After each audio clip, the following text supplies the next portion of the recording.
Vai um café aí? Sem café não vai, né?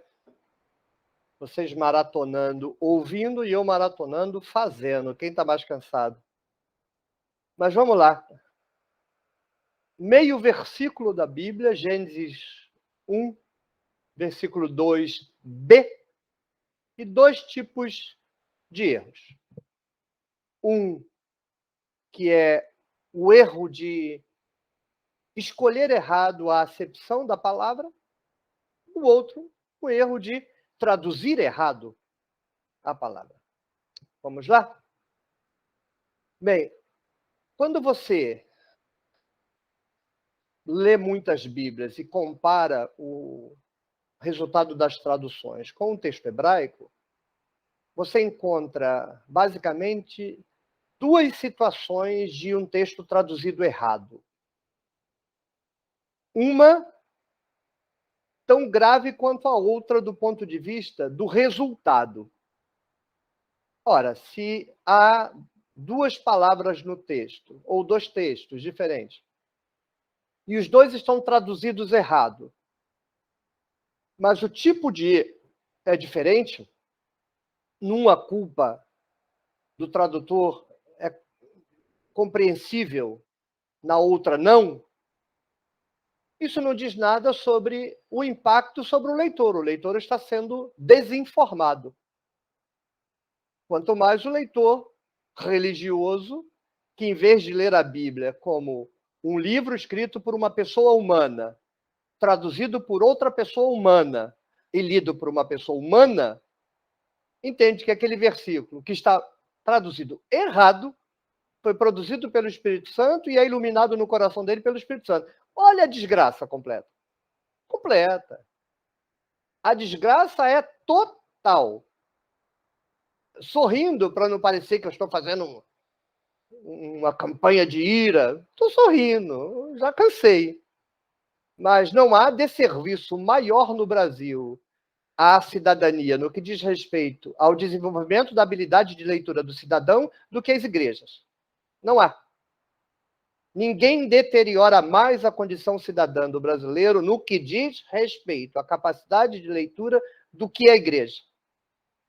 Os tradutores contribuem de um modo significativamente menor do que os pastores, mas contribuem, porque eles traduzem errado.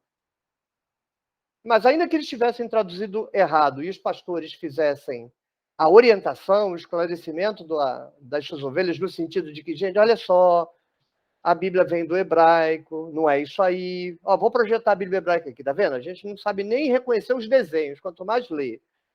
Aí um bando de servo de Deus, porque ele vai tratar o tradutor da Bíblia como servo de Deus.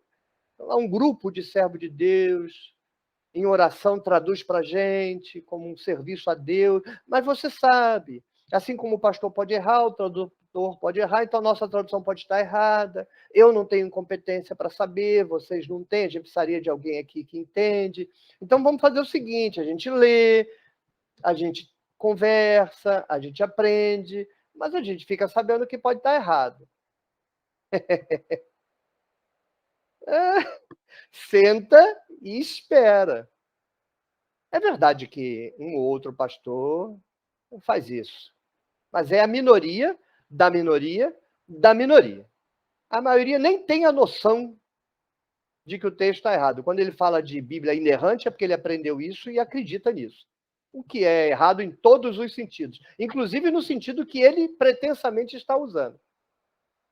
Então, quando o leitor brasileiro, e essa é a minha ira com os tradutores, pega um texto traduzido errado, ele está indefeso. Ele está numa situação de vulnerabilidade. A responsabilidade dos tradutores é absurda. E acho que eles descuram, de modo geral, dessa responsabilidade. Agora, do ponto de vista do tradutor, ainda que ele errando despudoradamente, porque a tradução dele não se salva, tem que jogar no lixo. E ainda que ele erre aqui, porque ele optou, dentre um leque potencial, possível, de corretas traduções, ele optou por uma que não se aplica, porque não é pelo fato de que aquela palavra comportar diferentes traduções, que naquele versículo qualquer das diferentes traduções está correta, num único versículo só uma tradução é correta. Então ele é muito culpado num caso e culpado no outro, mas é menos culpado. Do ponto de vista do tradutor, é diferente. É o nível de erro maior ou menor. Não vai fazer diferença nenhuma para o leitor. Está sendo esculhambado de qualquer maneira. Então eu vou mostrar aqui um exemplo de um versículo só, na verdade, um meio versículo, que tem os dois casos no mesmo verso. Com raríssimas exceções, as Bíblias conseguem, algumas, traduzir correto a primeira palavra, mas nenhuma Bíblia traduz correto a segunda, pelo menos nenhuma no Brasil. Alguém disse para mim que tem, aí nos comentários do canal, que tem 31 versões diferentes da Bíblia em português. Eu não tenho isso tudo, nem na minha faculdade tem essas 31. A gente deve ter, quando muito lá, umas 15, talvez. Então, eu não sei se dessas outras 16 aí, algum bendito tradutor traduziu direito. Mas eu vou mostrar uma palavra que é traduzida errada em todas as Bíblias. E vou explicar por quê. Porque aqui se mata a cobra e se mostra o pau. Então, vamos lá. Está aqui. Ou está aqui nada. Deixa eu projetar a tela.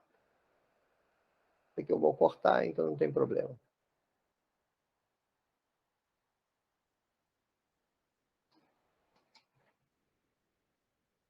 Está aí, Gênesis 1b. Ruach Elohim merahefet al pnei hamayim.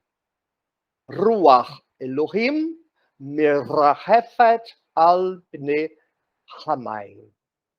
Alguns leitores leem al pnei como al pnei. Eu continuo lendo pnei, tratando essa vogal como um ei, não um ei, mas não faz diferença nenhuma porque eu não me preocupo com fonética. Nunca me preocupei com pronúncia correta. Aliás, o Brasil me parece ser o único país em que você só sabe falar inglês direito se repetir o inglês supostamente padrão, o que é uma estupidez sem tamanho, porque não existe inglês padrão. Cada região dos Estados Unidos eles falam inglês com pronúncia diferente. Na Inglaterra fala diferente, nos Estados Unidos, em cada região da Inglaterra é um inglês com sotaque diferente, de modo que chega o professor de inglês aqui no Brasil, com um complexo de vira-lata, não, você tem que falar assim, pelo amor de Deus. No hebraico você tem dialetos diferentes, então pronúncia é besteira. A neurose na pronúncia é besteira. Me parece que a gente que não tem outra coisa para falar com conteúdo, aí fica se agarrando em coisas sem nenhuma importância. A pronúncia do texto hebraico é irrelevante. O que é relevante é a tradução. Então, vamos lá.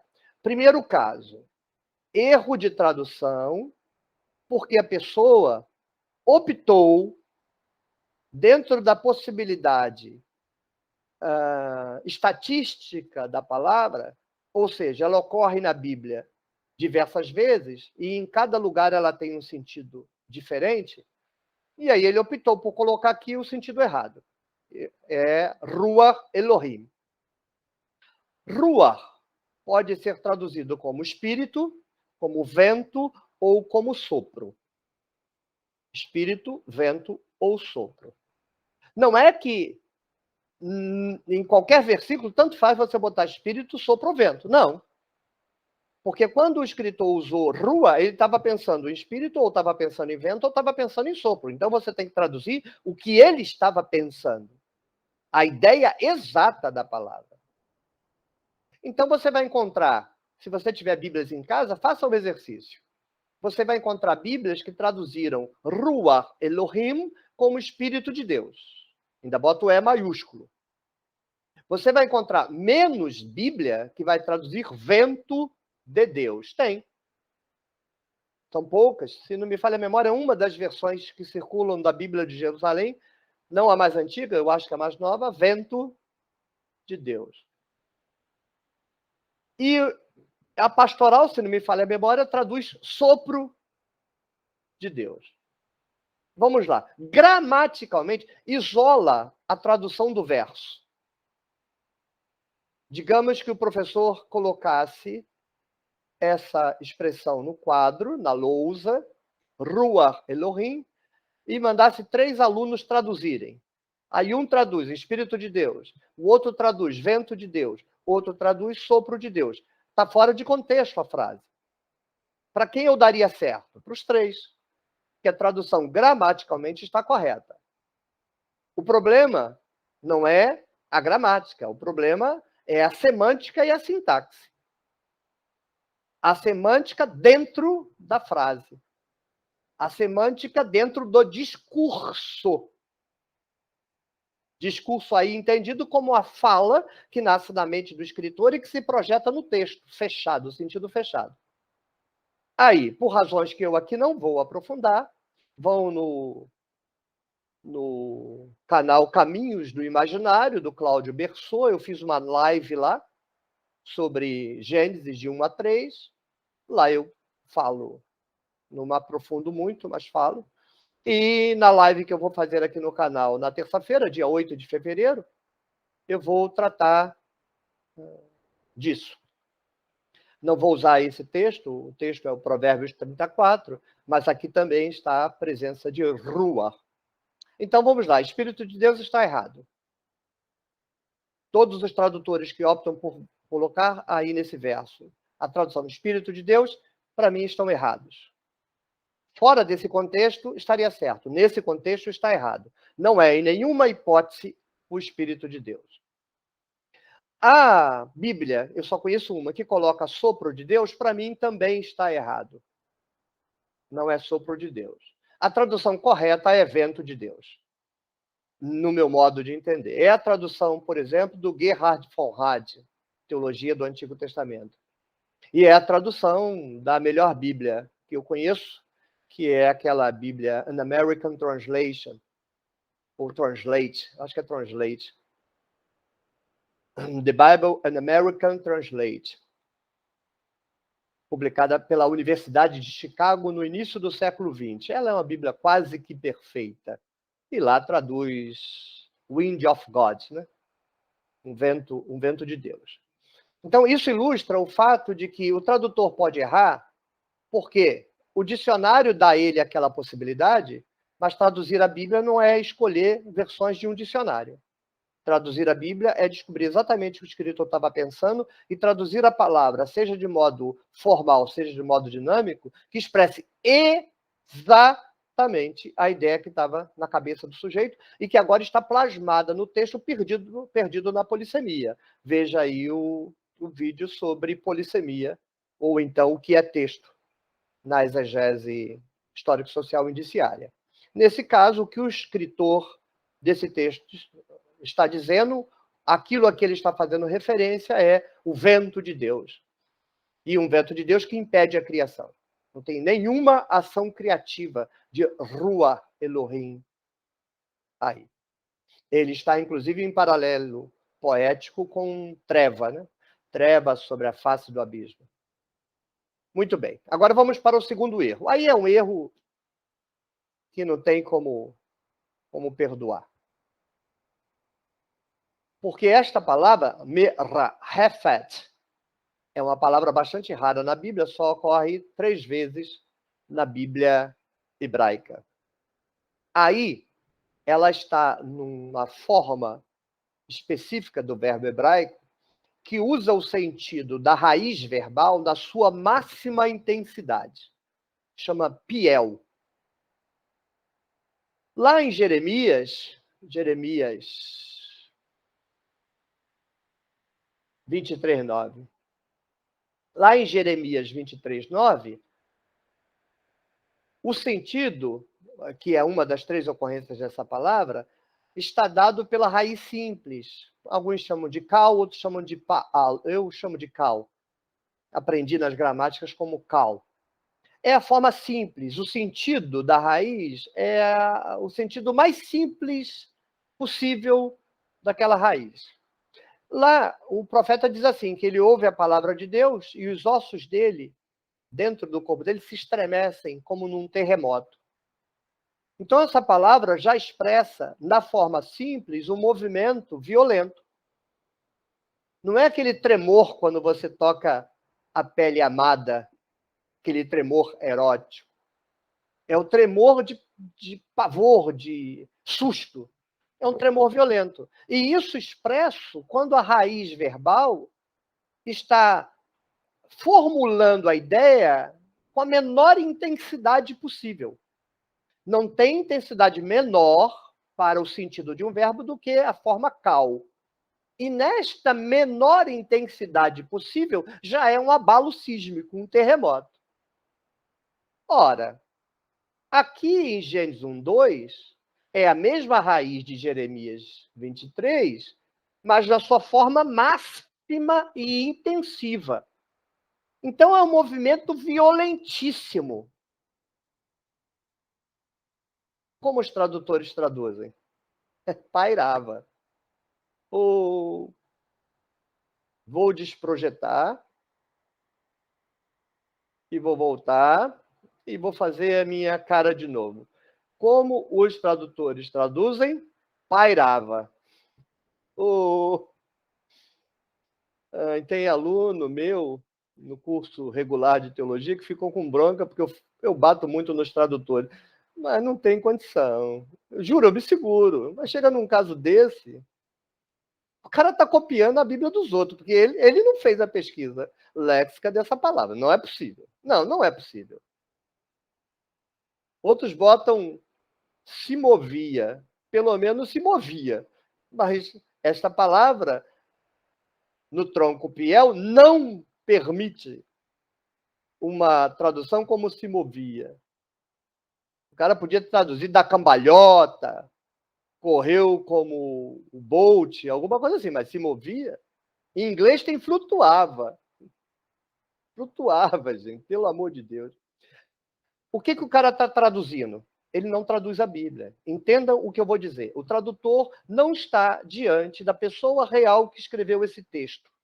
Ela está diante de um portal tridimensional que leva ela para o mundo teológico da palavra de Deus e da sã interpretação doutrinária. A sã interpretação doutrinária diz para ele, quem é ele para duvidar disso, de que é o Espírito Santo. Então, se é o Espírito Santo, ele está pairado, se movendo. Ele está traduzindo uma alegoria. Porque ele está projetando a interpretação dogmática dele, que não tem nenhuma validade se for condicionada a uma exegese desse texto, porque ela é fruto de interpretação em critérios hermenêuticos completamente pré-modernos, absolutamente alegóricos. Então, a doutrina é fruto de alegoria e de mais nada. E aí, ele, quando projeta a doutrina dele no texto, ele está estuprando o texto. É um estupro. Um estupro do autor. Esse tradutor, sabe-se lá, vai chegar no céu, vai correr lá para abraçar o escritor de Gênesis, como se eu tiver céu, eu quero fazer. Chegar lá no céu, digamos que seja verdade que tem céu, acho que não tem não, mas digamos que tenha, posso estar errado? Tem. E se tiver, eu estou lá. Pode fazer cara feia, a teologia fala de graça. Se tiver céu, eu estou lá, rapaz. Você que esperou, decidi esperar. Você e eu, vamos estar lá juntinho. Aí eu corro lá, Jesus, antes de mais nada, me fale quem escreveu o Cântico dos Cânticos. Aí está a escada, ele ia apontar para uma mulher, aí eu vou olhar para os comentários, não falei? Aí vou abraçar ela. E espero que ela me abrace e diga obrigado. Você me ouviu, obrigado. Eu estava sepultada nas doutrinas e você me ouviu. Eu falei, também só fui eu. Ela falou, mas foste tu, tá bom. Aí vai lá o tradutor de Gênesis 1, o Espírito Santo pairava, corre para abraçar o escritor. Deus, fala para mim, o escritor, o sacerdote, porque ele acha que foi um sacerdote que escreveu Gênesis 1:2. Aí Jesus aponta e Jesus já começa a rir, né? Porque Jesus já está sabendo as paradas todas. Aí, quando ele vai abraçar o escritor, Jesus, sai de lá, Satanás. Sai de lá. Tu não apenas me estuprou, como ainda mentiu para todo mundo. Vai ser um dia que eu vou me segurar para não rir, porque se eu debochar do pobre coitado, tá escado de Jesus me expulsar do céu, né? Mas não pode, você não pode projetar no texto nem a tradição acadêmica, nem a tradição teológica, tradição nenhuma. você tem que pegar a palavra do hebraico, ler todas as vezes em que ela ocorre na Bíblia. Acredite, eu faço assim. Eu pego a palavra rua, traduzo todas as ocorrências de rua. Aí eu domino como é que rua funciona na Bíblia. Quando eu leio um comentarista falando, digo, isso aí está viajando. Na Bíblia não existe esse sentido. Aí eu pego o Merefet, vou no dicionário, pairava. Ah, é? Vamos lá na Bíblia. Aí você vai na Bíblia, você pega o dicionário, rasga e joga no lixo. É lixo. Está errado. Veja o vídeo do fetiche do livro.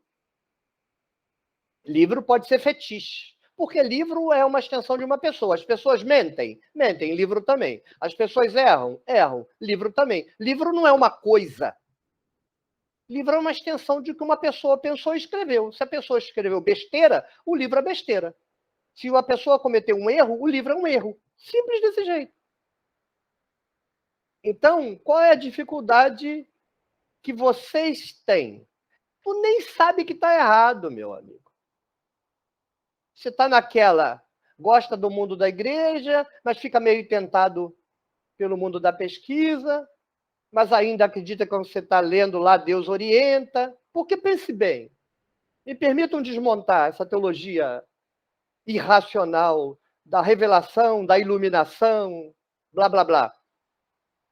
Uma vez eu falei isso em sala de aula, depois o aluno pediu para conversar comigo em separado. E aí eu expliquei para ele que eu não estava ofendendo nada, eu só estava descrevendo o circo. O Espírito Santo faz um esforço miserável para revelar esse texto. Aí agora a igreja diz que o Espírito Santo ilumina a cabeça dos pastores, dos tradutores, dos crentes para entender o texto. E eles entendem tudo errado? O Espírito Santo está de sacanagem? Ele faz as pessoas traduzirem errado, entender errado, depois fica lá no céu, chamou anjo, vem cá, anjo, vai lá, o bobão. Tem condição de você levar a sério uma doutrina dessa? Ou não tem ninguém iluminando coisa nenhuma, o texto está escrito, a sua tarefa é traduzir o que está escrito, considere você o que o texto signifique, seja para você palavra de Deus, não seja palavra de Deus, não interessa, traduz a porcaria direito. E deixa as pessoas depois discutirem a interpretação daquilo. Agora, pega lá o crente, vulnerável, coitado. Por isso eu não fico xingando o crente. Vai xingar crente? Bate nos poderosos, pelo amor de Deus. Bate nos poderosos, não bate nos pequenos, não. Ficar chamando para brigar em canal os crentes que não têm como se defender, porque são repetidores de doutrina. Você acha que você vai conseguir o que com isso? Bate nos poderosos, nos tradutores que fazem a besteira, nos pastores que fazem a besteira. Deixa os crentes quietos lá. Aí o sujeito que não sabe hebraico, não sabe nada, nem nunca ouviu falar de tradução de Bíblia, lê aquilo como palavra de Deus, ora se emociona, e a prova para ele que o Espírito Santo revelou a ele o sentido correto do texto, e está tudo errado, tanto a tradução quanto a interpretação dele, é que ele se emocionou. Aí ele interpreta a emoção dele como prova da ação do Espírito. Gente, isso é um hospício. Mas não precisava, não. Não precisava ser o hospício que é, não. Aí a educação formal, com todos os seus problemas, que a educação formal também trabalha para as classes dominantes, tudo vendido. Como sistema, está vendido. Dentro do sistema é que tem gente lá tentando ir contra a corrente. Mas é ele nadando contra a corrente, dando 3 braçadas, e o sistema dando 80 para trás. Se a gente acha que a educação que vai transformar o mundo, pode arrumar as malas e ir para Marte. Acho que você não entendeu como é que o mundo funciona. Voltando. Quando o texto é mal traduzido, vai para a mão do sujeito, o sujeito simplesmente não consegue entender o que está escrito no texto, vai reproduzir aquele erro e vai tratar esse erro como se fosse coisa correta e certa. Então, a responsabilidade é do tradutor. Quem tem que ser criticado, veementemente criticado, dentro dos limites do diálogo e da possibilidade da refutação e da demonstração, está errado por quê? Está errado por isso? São os tradutores, a gente de cima, não a gente de baixo.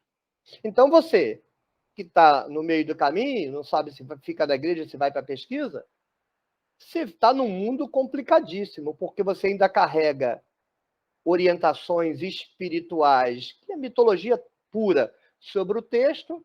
Então, você tem encarnado na sua mente verdades que não passam de doutrinas sobre o texto, que não tem nenhum fundamento. Aí, quando você ouve contestar aquilo que está enfiado na sua mente, eu sei que você vai ficar assustado, com raiva, com medo, com ódio.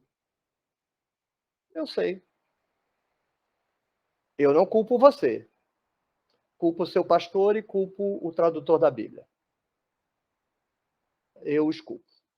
Eles têm culpa objetiva. Você é uma vítima do processo. Então eu tenho uma certa simpatia por você. Não se engane, não. Você está atolado na lama até o topo da cabeça e não sabe. Mas você é uma vítima do processo.